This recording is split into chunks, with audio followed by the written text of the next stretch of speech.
Good afternoon, Robert. Good morning, Tyler. Happy to meet you here today.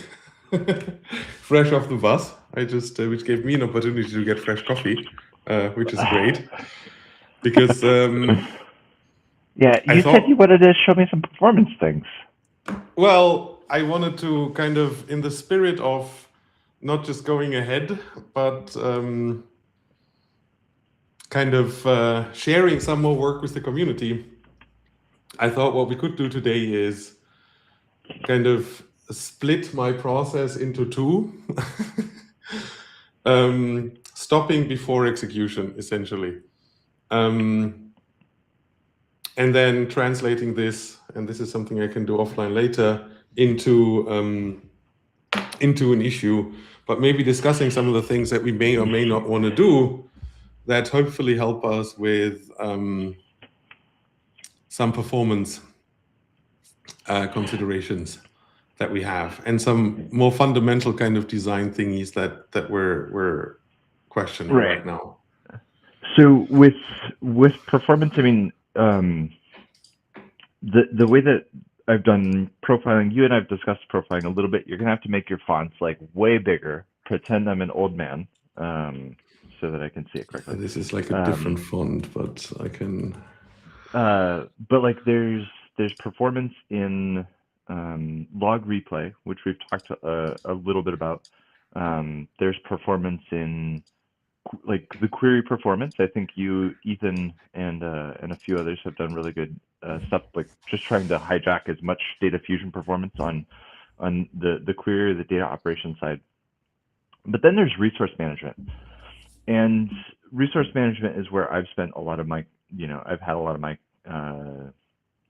concerns, I'll say, in that, what was I looking at last week? Oh, a Z order that we tried to do a Z order of a data set, and we're running it in a Python process. We stood up a special EC2 instance. We ran it once and it ran out of disk space. Oh shoot! So we enlarged the disk, and then we ran into disk space again. Oh shoot!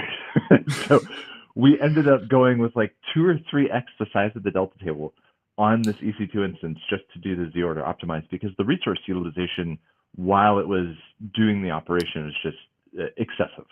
That is compared to the on disk size of the table. What I'm wondering right now is, but yeah, we don't have to dissect kind of what we're using or what we can expect. We're not solving that issue. We're not solving that issue today. Yes. But like resource utilization, when I think about like a lot of the performance stuff can kind of be split into how fast does it run, and then resource utilization, which, how much CPU memory disk does it use while it's running. And so if I were to force you to pick a path, make it run faster or make it run leaner, which is the area that you want to focus in on? Because they require slightly different. Well, so I do agree with everything you said. That's good. I like to hear that. Thank you. Sometimes I think you have to pick one. Sometimes I believe we can benefit both. Mm-hmm. And this is exactly kind of some of the things we need to talk about, right? So my approach to this in general is right now we are not as efficient as we need to be with our log replay in general, and there is several things involved in log replay and how we handle stuff. So I believe with that we kind of set the tone for everything else, because this is a penalty we'll have to pay regardless of what we do and in what context. We always have to pay that penalty at the very least, and then we may be stacking other penalties on top of this. And then there is certain trade-offs, and this is exactly kind of, okay, we can pay, you can call it caching or whatever, but we can pay for performance using memory, right? That's something we can do. We say we accept more, like a higher memory peak, but we get some performance out of this, right? And this is, ideally, we can make this somewhat tunable. So that the caching and okay, so the part of the reason why I haven't liked caching in the way that you sometimes use the word is it only is beneficial if you're repeating operations. And so when you talk about that higher memory utilization, are you talking about for repeat operations, in which case I agree with caching, or first time? Well, it's a fluent situation. So I believe that for most scenarios, repeat operations will have less impact. And I feel kind of repeated queries against the same table should somehow be supported by fairly agnostic, I don't know, whatever the engine wants to do on the file system, whatever level, to cache stuff or not cache stuff, right? So for repeat operations, I think that could be the case. There is other cases, however, where we do multiple log replays, and this is something I hope we can talk about today. What do I mean by that? So let's assume we do a delete operation, right? So when we do a delete operation first, with the predicate, the first thing we do is we find all the files that match a predicate, right? With some data containing the predicate, in order to rewrite that data, right? To filter out the non-deleted data from the files that contain data we want to delete. So that's a full log replay we do with a predicate. And then later on, we create remove actions. And right now, we do a full log replay for these remove actions as well. But why? Right? So the main reason why is that the needs are a little bit different for replaying to create remove actions. So in principle, when you create a remove action, you want to include all the stats, right? Because you can provide those stats to the remove action and then make subsequent log scans faster, because we can then also kind of push predicates into the remove actions that we want to read. But when we do a scan, we don't want to materialize all the stats. We want to throw some of this stuff away, right? So one thing I thought we could do is try to understand how and when and where kind of these scenarios emerge, and where we do stats parsing right now, and where we're selective and where we're not selective.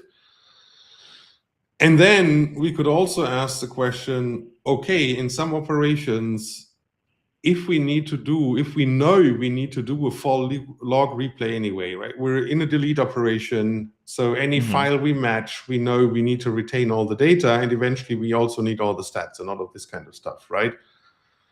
Should we aim to consolidate this into a single, more expensive log replay that then holds on to the information it needs to create the remove actions or not? So I deliberately kept those separate in order to not intertwine stuff, but looking at some of the performance implications. And again, I don't have to tell you that doing another full log replay can be costly.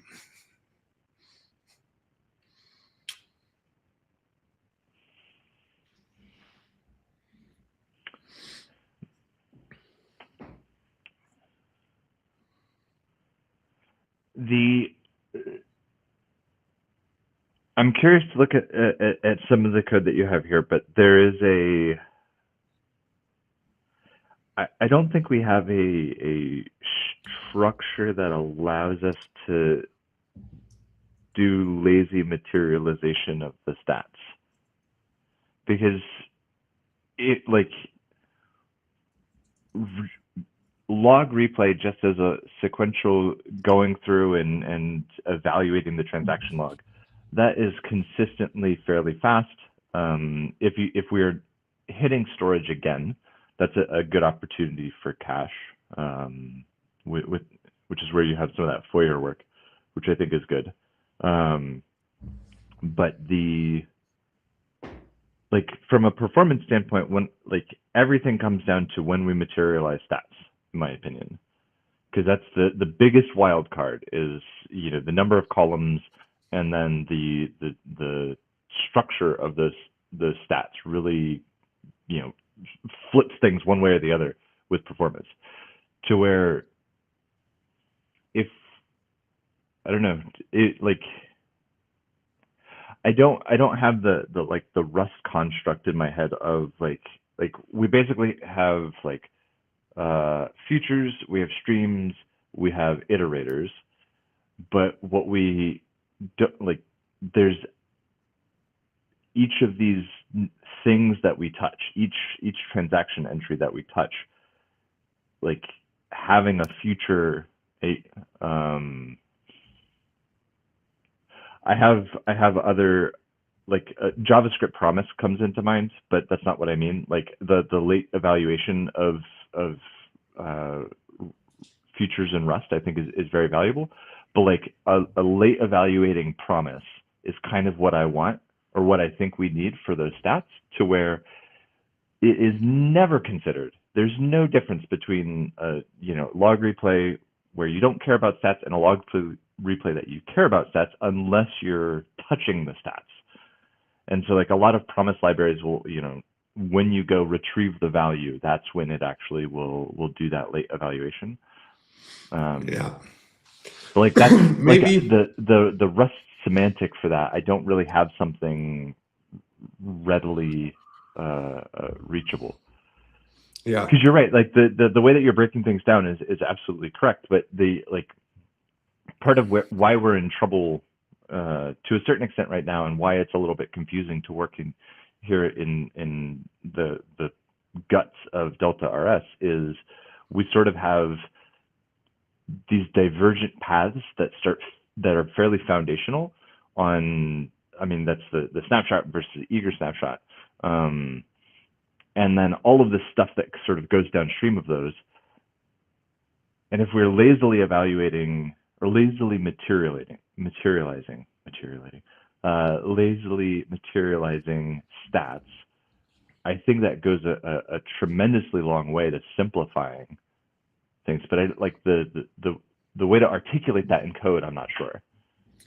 Yeah, let me show you the two, or let's maybe look at the two ways we kind of do log replay right now. Yeah.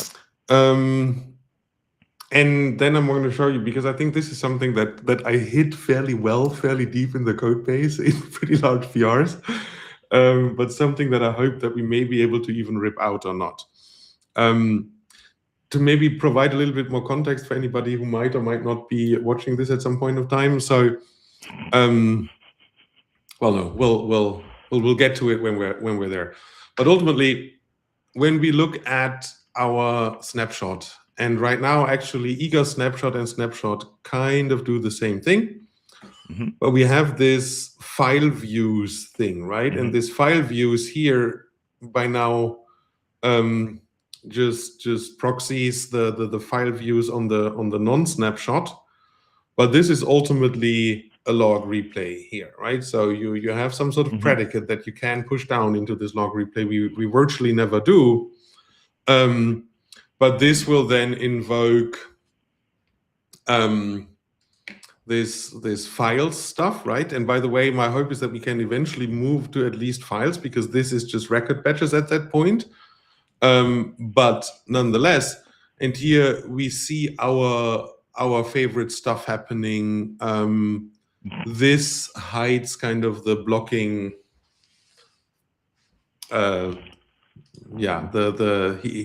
Inside this function, we just do the translation between iterator and stream, right?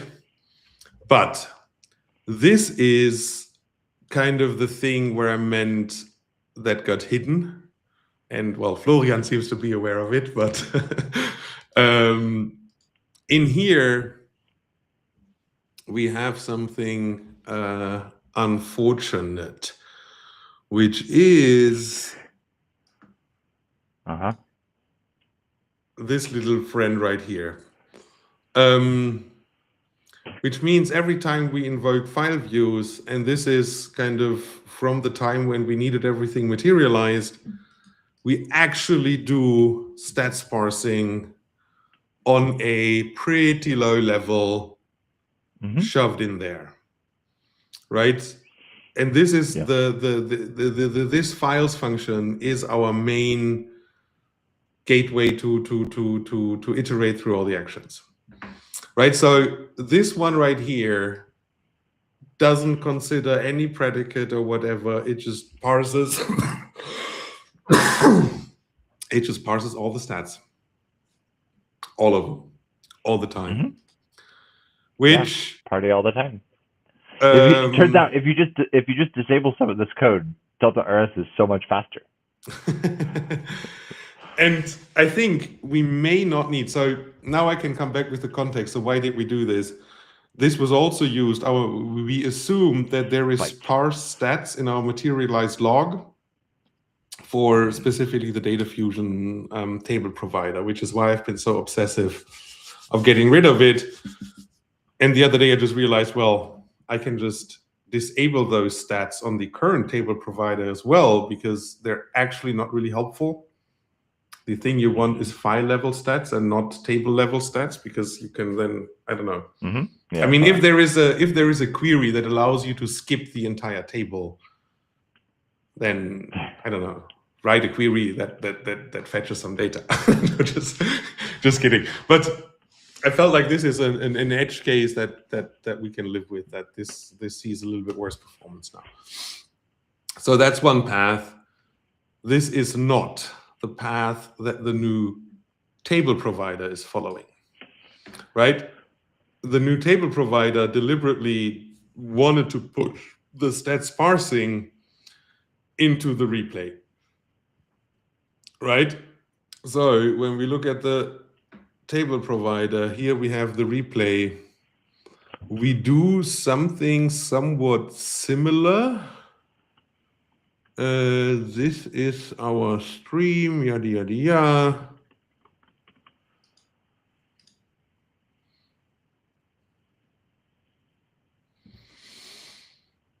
Okay.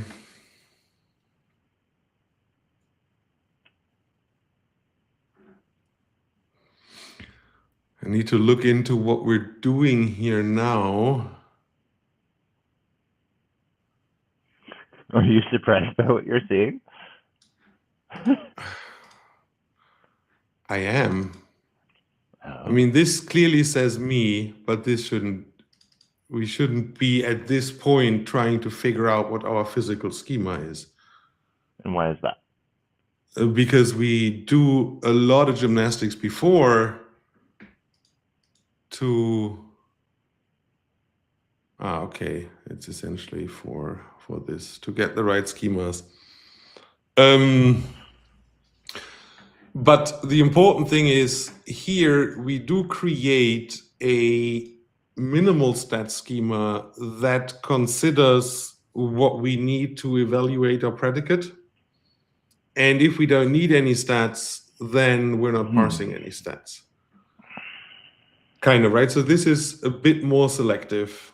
It takes it takes the predicates we get from the scan, and then just parses whatever we need to evaluate those predicates, which then later end up as these partition files, which also contain. So this is the way that I'm understanding this is going to optimize the query type stuff upon a delta table. This is every time we go into the table via the table provider, the data fusion table provider, which is all our scans. So whenever we read data, but there is more scenarios when we kind of choose to use that scan API kind of in some of that file selection stuff. But that means once we use this, we're kind of fine.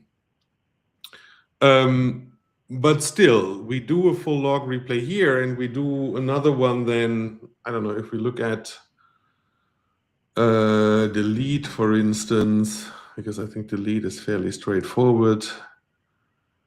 A predicate. Then we execute.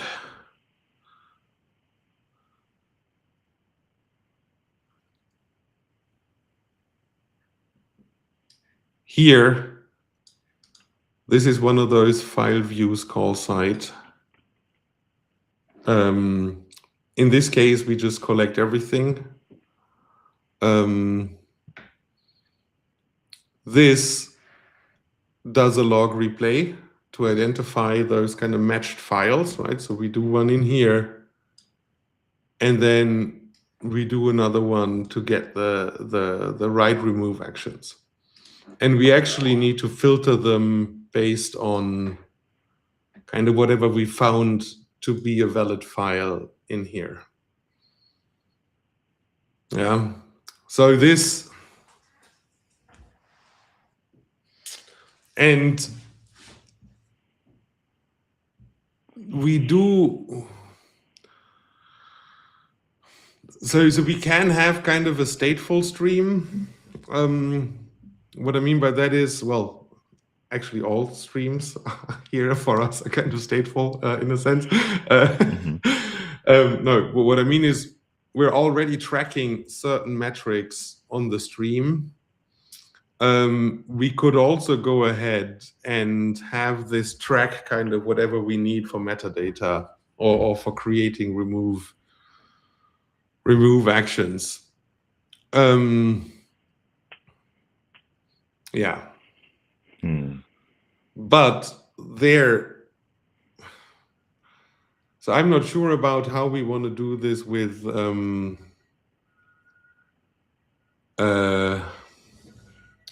remove actions, how we want to do this with stats. Because stats on removes are really helpful if you have a lot of remove actions in your table and you want a cheaper log replay.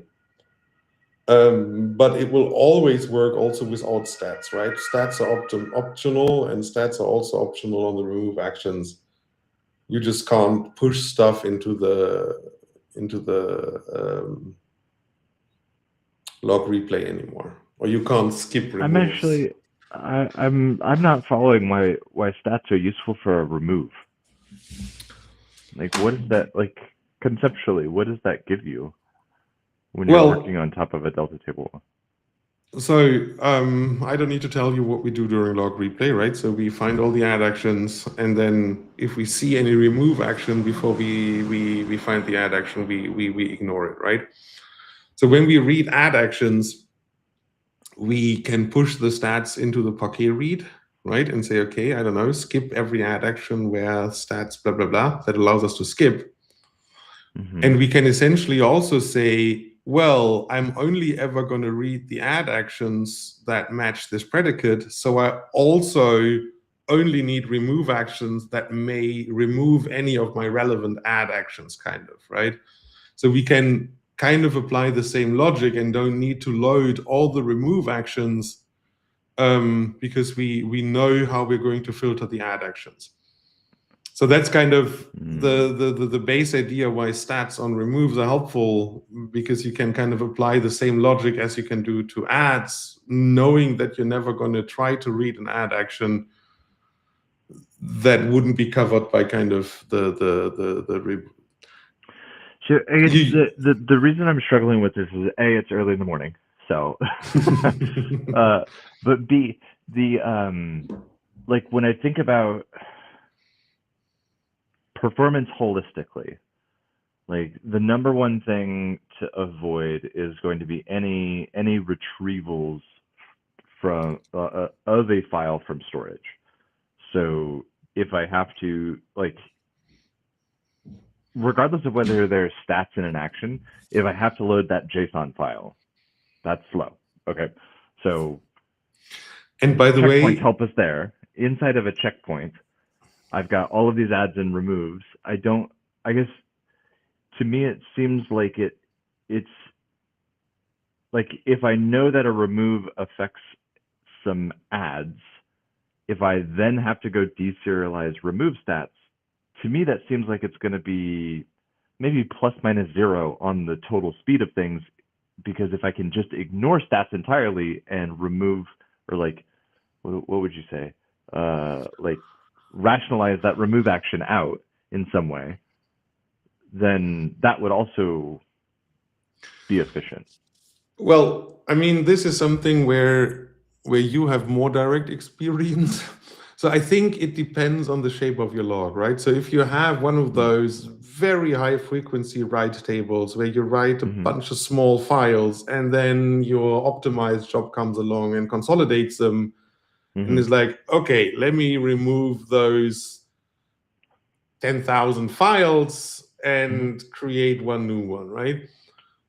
So once we're at that scale, I think it becomes kind of interesting to try and skip over loading stuff from memory, from the remote storage.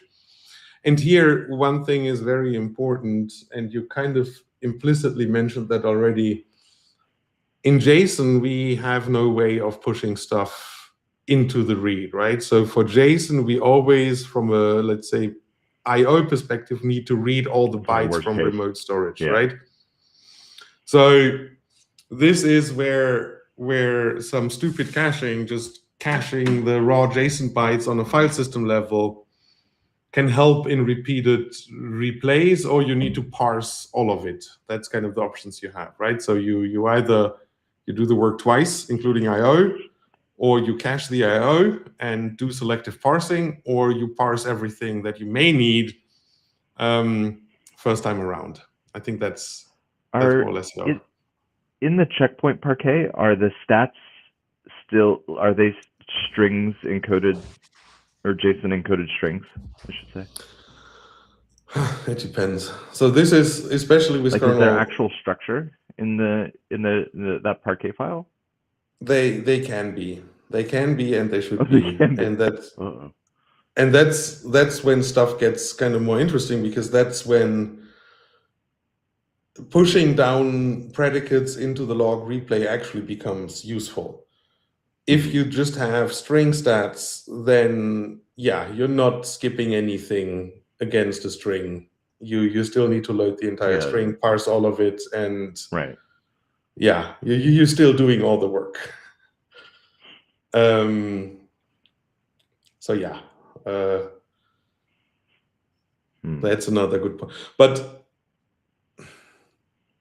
I guess what I'm hearing is, and contradict me if that's not what we've been saying, but I think we would be fine if it helps us make something more appealing.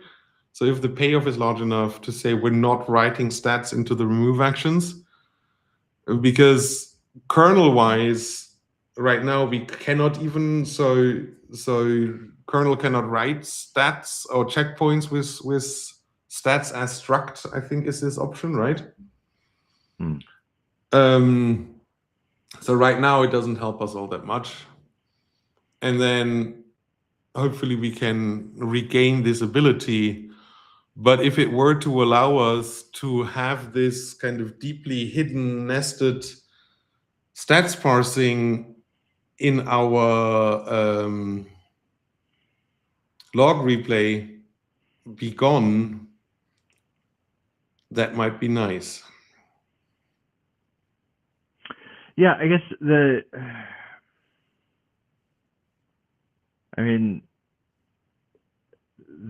stats on the remove, it's just difficult for me to, with the exception of maybe a deletion vectors use case. But I don't know that you have a remove action there. You have a DV action. So it's just like, I don't know. It kind of feels like a why bother to me. Like why not just forget stats are a thing and just, if you've got a remove action, because the remove action just says this parquet file is gone, right? Yeah. Yeah, I agree. I think there is valid use cases for it. But you need to meet all the preconditions, which we are not meeting anyway right now. And kernel isn't giving us the APIs to work with that either, right? Because parse stats aren't a thing. So ultimately,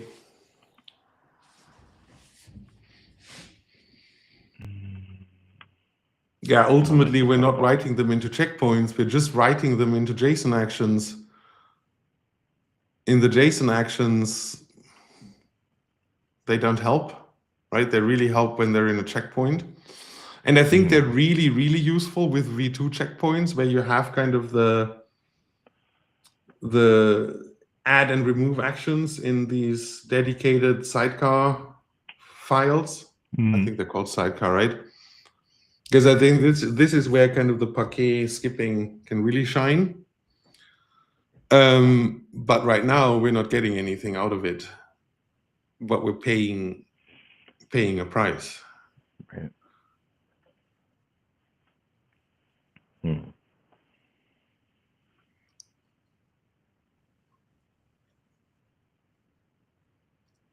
Yeah. So my feeling is maybe. So can I ask? Maybe this is a little bit tangential. I'm great at tangents. Go ahead. I know. I'm choosing my words carefully.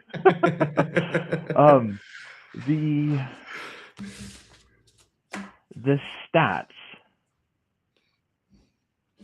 Do you like? One of the things that I've seen in kernel, which I think is quite useful, is sort of like dotted notation to refer to the location of certain keys inside of a JSON struct. I think that is a useful nomenclature. If we like,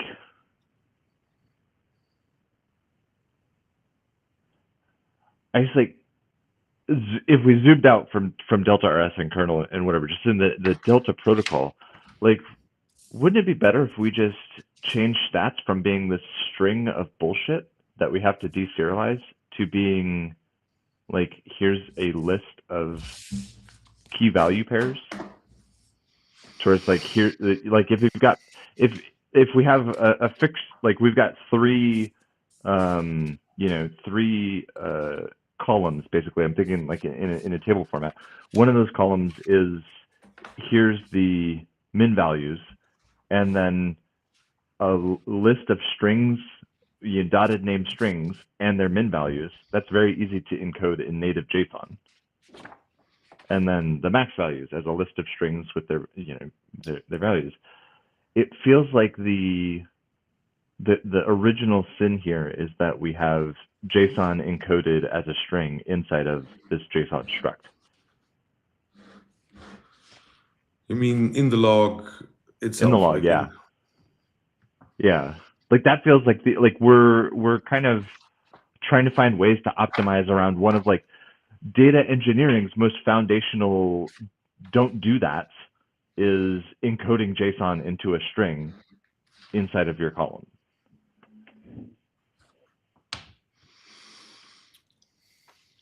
Yeah. But like with that dotted name, semantic, wouldn't we be able to move away from that? Dotted name semantic as in like if I want to refer to the min value of something inside of a struct, then I've got, or inside of my my nested thing, right? Like I've got a.b.c, the min value is 0, right? So it'd be a struct with a member b, and b is a struct with a member c, and c has a value of 0, or a min value of 0, right? But like if you collapse it into that dotted name reference format, that can just be encoded in that original like that just becomes like a column on that action. I know what you mean. So essentially, we would only ever encode leaf primitive values and not encode complex structs, and then use kind of a fully expanded column name, field name. Oh, I guess the min. I'm just thinking in like numeric terms, but like, well, I also think min max is pointless for string values. But if you've got min max for floats versus ints, those can't, unless we, were to talk about that value as a variant or a variant, I should say, variant, a variant.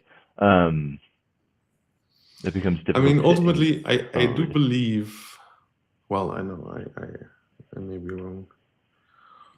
I mean, I have heard some talk about it, and I don't know exactly what, but internally, every time we have something that's kind of like just encoded stuff in strings, I think kernel internally wants to more and more use kind of the variant way of looking at things. But there would need to be some parsing, right? Because it's certainly not parsed or presented in variant data, but you could translate it into sort of something variant encoded. I do remember that there was some discussion around that. The thing that comes to mind for me, like if somebody on my team designed this from a data engineering standpoint, I would yell at them for encoding JSON into a string. And like kind of there's no way that like we can't optimize our way out of that if we still have to fish data out of this JSON string or encoded string. Like we incur that processing penalty. Like the thing that I was talking about at the top of the call, like if we were able to push that parsing, like lazily materialize that to the most extreme way possible, even if we were able to do that, I guarantee you somebody would come along, and it would probably be you, that would say, well, I know that I need these stats. So what I'm going to do is I'm going to spin off this task that's going to materialize everything because I know that I need it. And like, there's no way to get around that performance hit except from a data, like structuring the data fundamentally differently. Yeah. Which is not to say like not the stuff that we're talking about. I still think we have to go down this path. We can't rewrite the Delta protocol to fix this sin. But it does make me think like if there's a big picture fix that we can get out of, because Spark also has to deserialize those stats. Like Spark is also spending CPU cycles doing that. Yes, everyone has. So I think we have to be a little bit mindful of our favorite little we got to wrap up. Goes in the background. I think, well, it's obvious that we probably need to keep talking about this in Slack, in GitHub issues, and next week. Next week we can talk more. I'm going to send you a pull request to take a look that Florian was working on, and we can chat more in Slack today. I also have other meetings. Don't we all? Good. Don't we all? Yes. We all have lots of productivity to shareholder value that we need to be creating today. Yes. Thank you so much for hanging out and driving today, Robert. Carly, as always, thank you for